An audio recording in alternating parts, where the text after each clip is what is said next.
My goal is to help you understand how you can make the most of your time here at Henry Ford by dreaming, by declaring, and committing. Dreaming. When I talk about dreaming, I'm not talking about the activity that takes place in your subconscious when you go to sleep. I'm talking about an automatic, subconscious sequence of pattern, mental activity that dictates and determines your success and your reality.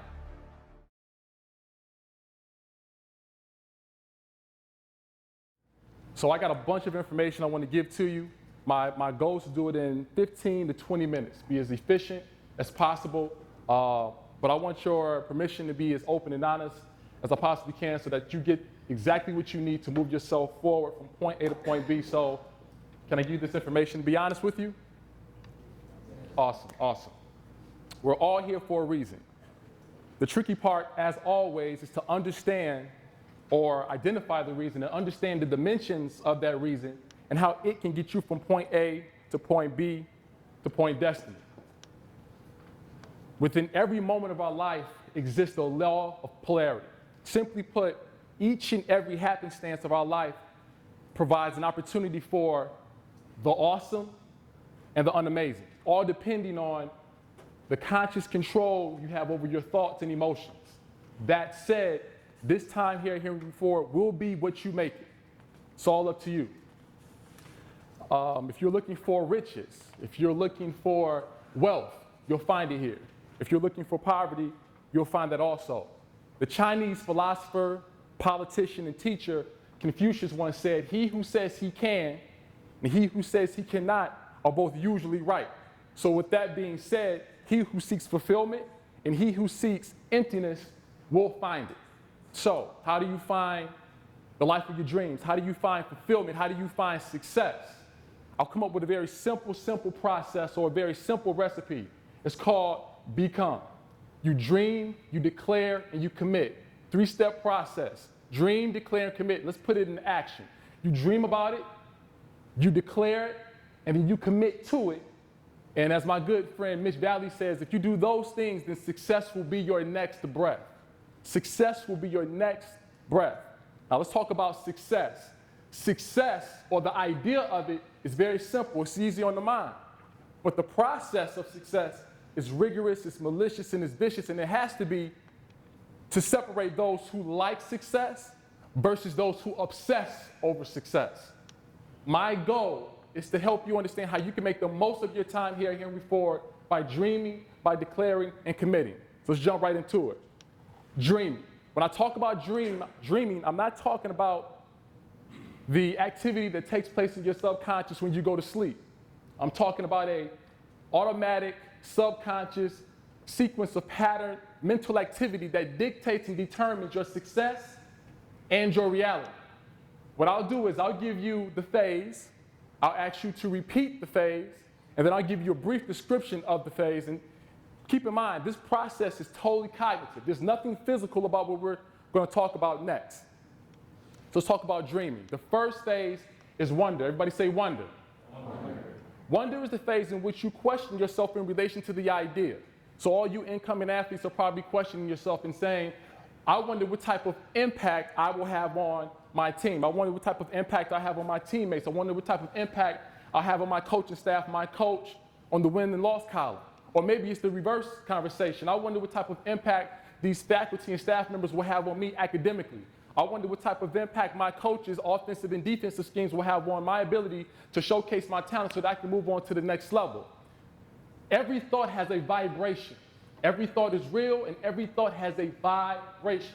And the vibration with the strongest signal will lead you to your next phase. Everybody say decision. Decision. A lot of people are afraid to make decisions because they are intimidated or afraid that the universe will hold them accountable for the decisions that they make. So a lot of people will dodge and deflect an opportunity to make the decision because they don't want someone to say, well, you told me this is what you said you would do. You gave me your definite chief aim, and you're not doing what you said or promised you would do in order to reach your definite chief aim. Understand something. The universe helps those that help themselves. The universe helps those that define and create a definite chief aim. if you truly, truly, truly want to move forward and take what you've been thinking about into the next year, you have to make a decision. If you can make a decision about what you want to achieve in life, hopefully you have one that's both academic and athletic, you can now fantasize about it. That's the next phase. Everybody say fantasize. Fantasize. Fantasy is the phase in which you can daydream about all the cool things that will happen as a result of you reaching your definite chief aim. You want to fantasize because it feels good. It's good to fantasize. It's good to daydream about all the cool things that will take place in your life as a result of being successful. There's a thing called the law of correspondence. The law of correspondence says that the universe is reflecting on you the same energy that you have on the inside, right? So if you have a good feeling on the inside, the universe is going to reflect that on you. If you have bad energy, the universe is going to reflect that on you. Raise your hand if you've ever heard this phrase, the rich get richer. Ever heard that before? All right. The reason why the rich get rich is because the rich wake up in the house of their dreams. They wake up in the bed of their dreams. They go downstairs, and then they get into the house. They get into the car of their dreams. They go to the job of their dreams, and they make the salary of their dreams, and they work with the people, and they work with the heroes. They always feel good, and that's why they continuously get good vibrations from the universe. But if you don't balance this fantasy phase out with something, you may get caught up in the fantasy phase, and you may get stuck. That next phase is the reality check. Everybody say reality check. The reality check is the phase of sacrifice. See, many people wonder, they make a decision, then they fantasize, and then they have the reality check, and then they sprint right back to the fantasy phase because it feels good. The reality check is going to let you know that the time that you spend with your friends, you might have to cut that in half. The time you spend with your family, you might have to cut that in half. The family trip, the family vacation, you may have to cut all that stuff in half. Being good or being great or reaching your definite chief aim comes at a price. And if you are able to get past the brutal facts or confront the brutal facts that it's going to take a lot of work for you to reach your definite chief aim, then you're going to come into this phase called paranoia. Everybody say paranoia. Paranoia is the phase in which you start to hallucinate about how big and bad the opposition is. And some people do one of two things, right? You can either you exercise productive paranoia or unproductive paranoia. Unproductive paranoia is when you envision or you hallucinate about how big and bad the opposition is, and you allow all those thoughts to defeat you and your ambition, and you flatline. Productive paranoia is when you envision or imagine or anticipate all the things that could possibly set you back and prepare for them. You think about Batman's utility belt. If he's jumping off of a building, if he's on fire, jumping in a fire, he has a utility belt to negate the potential setback. You have to use your mind and think about every possible disadvantage that might come your way and figure out how you can turn that into an advantage for yourself to make yourself stronger so that you can make high percentage adjustments when you are hit with the obstacle. Now we're almost home. So now after I've now wondered about the process, if I've made my decision about the process, I fantasized about it, I had my reality check, I've been productively paranoid, I thought about everything that could possibly go wrong and I prepared for it, now I have to commit. Everybody say commit. You have to commit day by day, brick by brick. This is still a mental process. You have to see yourself committing. A lot of people cannot commit to anything in the physical world because they have yet to do it in the mind.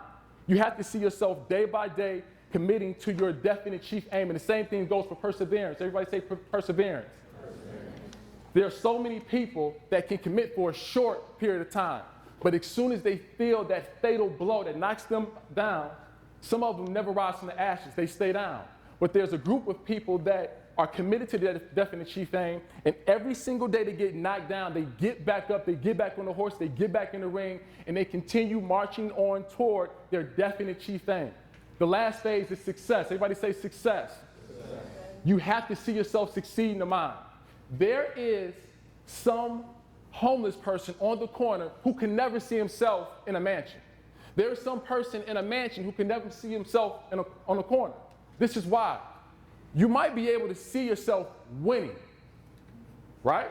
But can you see the process? Can you envision the process that leads to winning? Many people can't see it.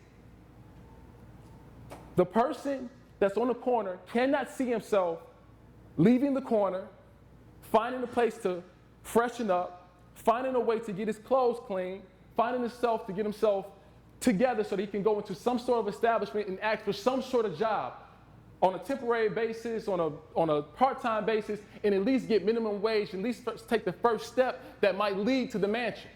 He can't see it, she can't see it, so it will never happen. There's some person in a mansion who cannot see himself losing all his wealth and being on the corner. Cannot see it. They don't motivate themselves by looking at the homeless man on the corner and say, man, I don't want to be that, I better work harder. They think about the work that they did yesterday that was probably pretty good, and they try to figure out a way they can do that better. And that's how they move forward. And at the end of the day, if you can see this process from start to finish, almost like a mental exercise, rep after rep. This video talked about mental conditioning. Yeah, it's real. You have to condition your mind to think successful thoughts, so your auto-suggestion is success, success, success, success, success. No matter how it looks right now, success, success, success, eventually get to your definite chief aim. And that is how you can use dreaming to make the most of your time here at Henry Ford. The next phase is declare, all right? So when we talk about declaring, there's one simple rule you need to understand. Speak the truth in advance. Don't let your current circumstances compromise your confidence. There's so many people that want to make you feel insecure or make you feel inferior because you're confident. We all had that moment of truth in our life. That moment of truth where someone said, hey, what are you doing next? And in our mind, we have our definite chief aim. We have it down. We have every single word. We have a clear vision of what we want to do. And we water down our definite chief aim so that we don't make the other person feel uncomfortable. Let me tell you something. People who are studs, hardworking, ambitious people, they make content people uncomfortable. See, slouches hate people who work real hard. And people who work real hard hate slouches. They can't understand each other. They make each other uncomfortable. There's going to be a group of people that are going to attack you. I'm going to list them all for you, okay? There's 5 personality types that are going to attack you when you tell people what your definite chief aim, when you speak the truth in advance. This is what I want you to do. I'll say the personality type, I'll describe them, and with a show of hands or with a show of fingers, you let me know if there's anybody in your life who resembles this personality type. Fair? All right. The first personality type is the naysayer. The naysayer wants to defy you at all costs. They want to tell you everything that you cannot do. It's a full-time gig. It never stops. They wake up every single day looking for you, hoping that you will say something about what you want, about your definite chief aim, just so they can rip you down to shreds. Do you know anybody who is a naysayer in your life? Raise your hand. Any fingers? Oh, some of you don't know any naysayers? Congratulations. Awesome. The next person you have is the parent, right? Now the parent, this is the funny thing about the parent. The parent isn't always a mom or a dad. It could be your boy, it could be your girl, it could be your uncle, your aunt, it could be your cousin, it could be anybody. But the parent wants to protect you from yourself. So they have this role that's really, really tough, but it gives you everything that you've ever wanted. There's this other role that is really, really easy, that gives you barely anything. Then they have this middle of the road that isn't tough, isn't too easy, but it's right in the middle, but it gives you half of what you want, right? Parents always want to guide you to the path that's of the least resistance. Hey man, just go do this. It's easy. No, don't do that. Make sure you do that. You know what's going to happen? You'll fall flat on your face, man. You might jump off that cliff. Your wings might not fall. Wings might not work, and that fall might be fatal. Don't do that. Don't do that. Come over, do this. And they do it for a lot of reasons. Sometimes it's harmless. Sometimes they've experienced something in their life, and they don't want you to go through the same anguish and the same stress. But sometimes your ambition makes them uncomfortable, so they want you to do what they did so that everybody can be on the same playing field. Hey, just be right here, man. Hey, what you doing? Get out of the box, man. Stay in the box with me. This is a lot easier than going up that mountain and getting that goal of yours, isn't it? Does anybody know anybody in your life who's a parent who always wants to tell you, just do the easy thing, it's easy? Man, some of you guys have a good life, man. Oh, there we go. Oh, there we go. All right. The next person is the expert. They know everything about everything. Everything about everything. They always want to tell you how to do what you do. It's like, fam, why are you telling me how to shoot? You don't play, your shooting percentage is terrible, and you got the worst form on the team. Why are you telling me about my jump shot? Or, I got a better story. My good friend, Cam Houston, that's my creative consultant. He helps me out with a lot of my concepts. He gets into an Uber, and they're taking him off to his job. And so the guy says, hey, what do you do? He says, oh, I'm into producing, I'm into movies, I'm into writing scripts and things of that nature. He says, you know what you need to do? You need to go to LA. An Uber driver is telling somebody who's producing work, giving him advice. It doesn't make sense. Here's my advice. Do not take advice from people who have not done what you are working toward or are not currently doing it. It sounds vicious, but it's real talk. If you try to give me advice about being a basketball trainer and you work at CVS, we're done. We're done. Now, look, I like to keep my eyes and ears open at all times because you never know where you might get that nugget of truth that might really help you out, right? Every now and then. But this is how I operate, even if you're in my family. Unless there's an entrepreneur in my family that does motivational speaking and just trains players for a living, do not give me any advice. I will seek those people out myself. I have sought those people out, and those are the people that I get my advice from. Same thing goes for compliments. Same thing goes for compliments. I like compliments, love them to death, right? But I invest the most stock in the compliments that comes from the people who I admire, who are doing what I want to do on that next level, right? That's like let's go back to CVS, right? That's like me working in the gym. I'm training some kid up. The kid's working really hard. His J's improving, his handles improving, his footwork's improving. He's looking like a better ball player. And somebody coming up saying, hey, man, hey, listen, man, you're doing a really good job. Appreciate it, bro. How can you tell me, you can't tell me what I'm doing because you don't exercise the same craft that I exercise. However, if I get a coach, if I get a high school, college, pro coach who comes up to me and say, hey, man, I like what you're doing. Hey, keep up the good work. That's when I say, hey, appreciate it. Because it makes sense. The compliment has some credibility. Does anybody know an expert who has something to say about everything? You have to. That should be everybody in this room. Here's the last two people. The centrist. The centrist really doesn't care about you. You probably grew up together, but he probably really doesn't care about you. She probably really doesn't care about you. You might talk to the centrist and tell the centrist something that's really, really heartfelt, emotional, and it's personal, and they'll just be on their phone like, huh? What'd you say? And go right back to doing what they're doing. Their number one line, do you. Do you. What you mean, do me, man? I just told you I'm trying to figure out if I want to go to college, stay in college, or if I want to transfer, or if I have this great job that I can take. Like, what should I do? I'm close to graduating, but I don't want to compromise being close to graduating for this job, for this quick money. Like, what should I do? You know what, man? Just do you. They don't want to be accountable for giving you helping you make any decisions. They don't want to be accountable for the decisions that they make for themselves. So they're just completely lack of ambition, and all they do is just exist. And this might be somebody that you grew up with. But every time you talk to them, hey, man, what you up to? What's good? Nothing, man. I'm just, you know me, man. No, I don't. Dude, like, tell me. All right?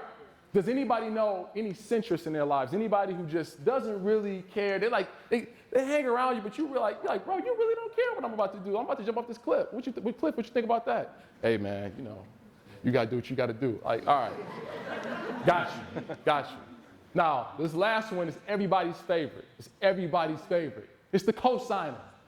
The cosigner is always about what you're about, but that's not always cool.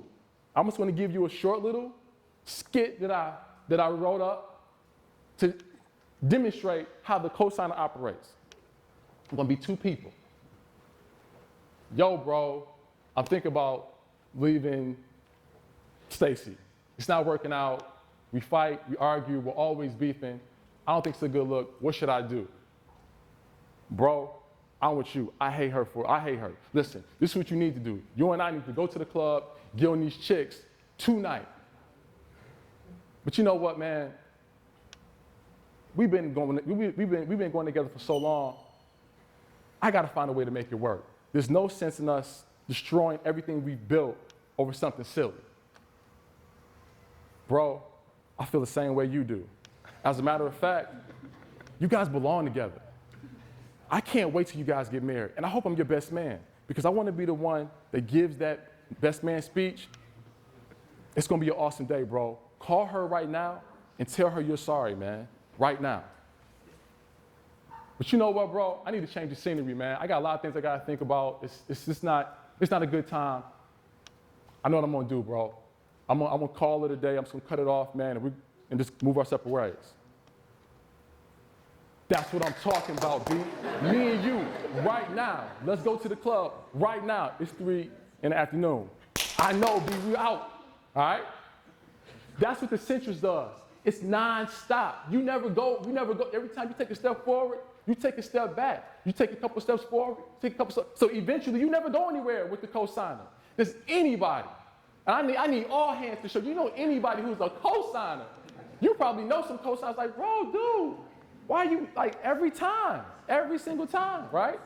Now, here's the group that you need to know, all right? Your mastermind group. Your mastermind group is a collection of mentors and mentees, and their objective is to push you forward, keep you on your square, and hold you accountable. The mentor group does 4 things, but the mastermind group does 4 things. They hold you accountable, they're honest with you, they encourage you, and they challenge you every single day. They don't let you rest. Those are the people that you need to be a part of. That's the group that you need to get close to, because those are the people who are going to move you forward.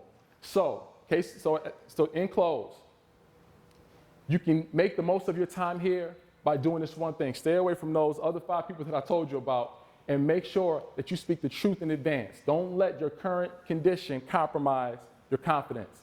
The last and final step, commitment. This is really, really short. Do what you came to do. 3 things you got to do. Number 1, live a no excuse lifestyle. No excuse lifestyle, right?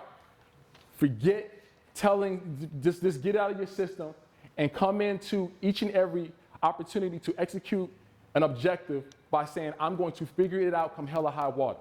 You'll be amazed that when you start living a no excuse lifestyle, how often you're able to execute or complete your objectives. But the people who live that excuse lifestyle, they're always running into a situation that requires them to use an excuse. Happens all the time. If you look at somebody who always gets the job done, they probably never ever give excuses. But you come across somebody who's always coming up short, they always got something for you. The second thing you have to do, don't do it till you get it right, do it till you can't get it wrong. Don't do it till you get it right, do it till you can't get it wrong. It's the phrase of mastery, 10 years or 10,000 hours. Figure out what makes you unique, figure out what you're good at, and master it. If you master it, I guarantee you somebody will want your services. All of you want to go from here to another institution, right? Simple, right? Right? Everybody wants to go here, and I'm sure most of you want to go play sports at another institution after you leave here, right? Be good at one thing, master, and I guarantee you somebody will recruit you for your services. It's really that simple. The last thing, success is boring. Success is boring. Now, the rewards of success, they're amazing. Let's have a good time. But actually working on your craft day after day, brick after brick, committing and persevering day after day, not doing it till you get it right, but doing it till you cannot get it wrong. It's boring. It's the same thing over and over and over from the same spot, over and over and over. It's almost mind-numbing. It just happens all the time. You just do the same action over and over and over again. But you wonder how these people that we watch on TV perform on these high levels. Wow, how does Kobe do it? How does LeBron do it? How does Stephen Curry do it? I'm a basketball guy. I don't know any other sports of any other performance. How does Brady do it? Rep after rep after rep after rep after rep. It's boring, it's monotonous, but that's how you turn skills into instincts. That's how you turn skill into high percentage activity. In close, you can make the most of your opportunity here at Henry Ford by doing three things. Dreaming, being able to see the process from start to finish, the highs and the lows, right? You can make the most of your opportunity by speaking the truth in advance, and you can make the most of your opportunity by committing to your definite chief aim and doing what you came to do. I'd like to thank Coach Williams for getting me into the room, and I would like to thank Rochelle for inviting me back into the room, and would like to thank my man DeAndre for filming me, making me look good, and then also thanks to my man Cam Houston, who's not here. That's my creative consultant. He helps me come up with these ideas. And thank you for all you guys for listening. You guys have been awesome, awesome, awesome. I've been seeing a lot of eye contact. I appreciate it. I'll leave you with 4 more words. Take care and show them.